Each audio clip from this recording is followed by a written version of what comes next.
আসসালামু আলাইকুম ওয়া রাহমাতুল্লাহি ওয়া বারাকাতুহু। আলহামদুলিল্লাহ, সমস্ত প্রশংসা আল্লাহ তাআলার, যিনি আমাদের ঈমান দ্বারা মুনাওয়ার করেছেন। আমার ভাইরা, আজকে আমরা ঈমানে মুজমাল শিখব। যে ঈমান ছাড়া, যে কালিমা ছাড়া আমাদের ঈমান পরিপূর্ণ না, সেই ঈমানে মুজমাল আজকের আমরা শিখব সহি শুদ্ধভাবে ইনশাআল্লাহ। চলেন শুরু করি। ঈমানে মুজমাল, আমার সাথে বলেন, ঈমানে মুজমাল। আমানতু বিল্লাহি, আমানতু বিল্লাহি। এখানে খাড়া জাবার আছে, হামজার উপর খাড়া জাবার, হামজা খাড়া জাবার আ। এখানে আমরা টান দিয়ে পড়ব, আমানতু বিল্লাহি, আমানতু বিল্লাহি কামা হুয়া, কামা হুয়া বিআসমাইহি,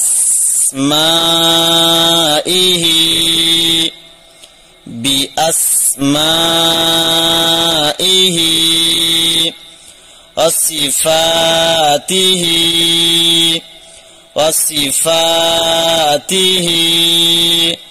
আবার শুরু থেকে পড়ে আসি, আমানতু বিল্লাহি, আমানতু বিল্লাহি কামা হুয়া, কামা হুয়া বিআসমাইহি,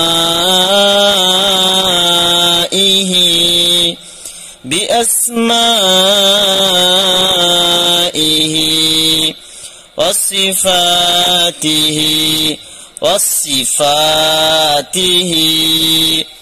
ওয়াকাবিলতু, ওয়াকাবিলতু জামিআ, জামিআ আহকামি, আহকামি।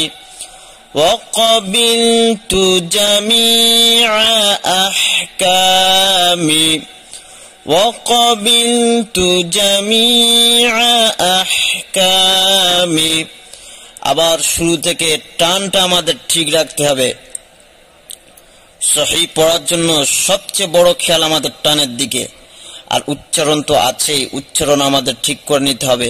আমি যেমন ভাবে উচ্চারণ করছি অনুরূপ ভাবে আমরা উচ্চারণ করার চেষ্টা করব ইনশাআল্লাহ। আল্লাহ তৌফিক দান করুক। আমানতু বিল্লাহি কামা হুয়া, আমানতু বিল্লাহি কামা হুয়া বিআসমাইহি ওয়াসিফাতিহি, বিআসমাইহি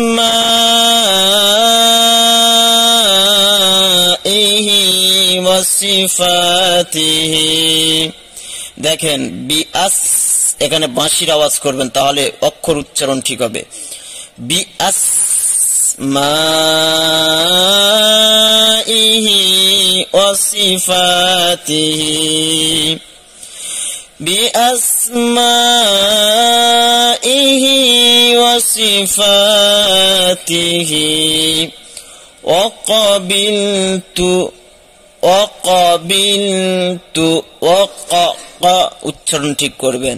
ওয়াকাবিলতু জামিআ আহকামি, ওয়াকাবিলতু জামিআ আহকামি। বাংলা উচ্চারণ, আমানতু বিল্লাহি কামা হুয়া বিআসমাইহি ওয়াসিফাতিহি, ওয়াকাবিলতু জামিআ আহকামি। আমার যদি পূর্বের ভিডিওগুলো কালিমায়ে তৈয়বা থেকে যে ভিডিওগুলো দেওয়া হয়েছে সেগুলো যদি আপনারা না দেখে থাকেন অবশ্যই আপনারা দেখে নেবেন, যাতে সহিহ শুদ্ধভাবে আপনারা পড়তে পারেন। তাই বলি সেই সব ভিডিওতে কোথায় বাংলাতে টান দিতে হয় সেগুলো দেখানো আছে, অবশ্যই সেই ভিডিও দেখবেন। ভিডিও ভালো লাগলে অবশ্যই সাবস্ক্রাইব করবেন, লাইক করবেন এবং আপনার সাথী ভাই, আপনার বান্ধবীদের কাছে, যারা আপনার প্রিয়জন এবং মুসলমান ভাই যত আছে সকলের কাছে শেয়ার করবেন। আল্লাহ আপনাদেরও জাযা খায়ের দান করবেন। অর্থ, আমি আল্লাহর উপর বিশ্বাস আনয়ন করলাম তার নাম সমূহ ও গুণাবলী অনুযায়ী এবং তার সমস্ত বিধি বিধানকে মেনে নিলাম। এর ব্যাখ্যা কি? আমি আল্লাহর উপর বিশ্বাস আনয়ন করলাম। আমরা যখন কালিমায়ে তৈয়বা পড়লাম, শাহাদাত পড়লাম, তখন আল্লাহর উপর ঈমান নিয়ে আসলাম এবং সেই ঈমানকে আরো দৃঢ় বানানোর জন্য, মজবুত বানানোর জন্য এই কালিমা। তাই বললাম আমি আল্লাহর উপর বিশ্বাস আনয়ন করলাম তার নাম সমূহ ও গুণাবলী অনুযায়ী। তার যত নাম আছে সমস্ত নামের উপর আমরা গুণ অনুযায়ী, তার যত সিফাত আছে, গুণ আছে, সেই অনুযায়ী আল্লাহকে যেমন ভাবে ঈমান আনার দরকার সেইভাবে আনলাম এবং তার সমস্ত বিধি বিধানকে মেনে নিলাম। আল্লাহ তাআলার কোরআন, হাদিস, সমস্ত কিতাবের আল্লাহ তাআলার যত বিধান আছে, কোরআনী বিধান আছে, আল্লাহর হুকুম আছে, সব কিছুকে মেনে নিলাম। তাহলে আমাদের ঈমান পরিপূর্ণ হলো। আল্লাহ আমাদের ঈমানের সাথে বাঁচিয়ে রাখেন এবং ঈমানের সাথে আমাদেরকে হায়াতকে শেষ করে আল্লাহ ঈমানের সাথে যেন খাতামা বিল খায়র করেন। আল্লাহুম্মা আমিন। ওয়া আখিরু দাওয়ানা আনিল হামদুলিল্লাহি রাব্বিল আলামিন।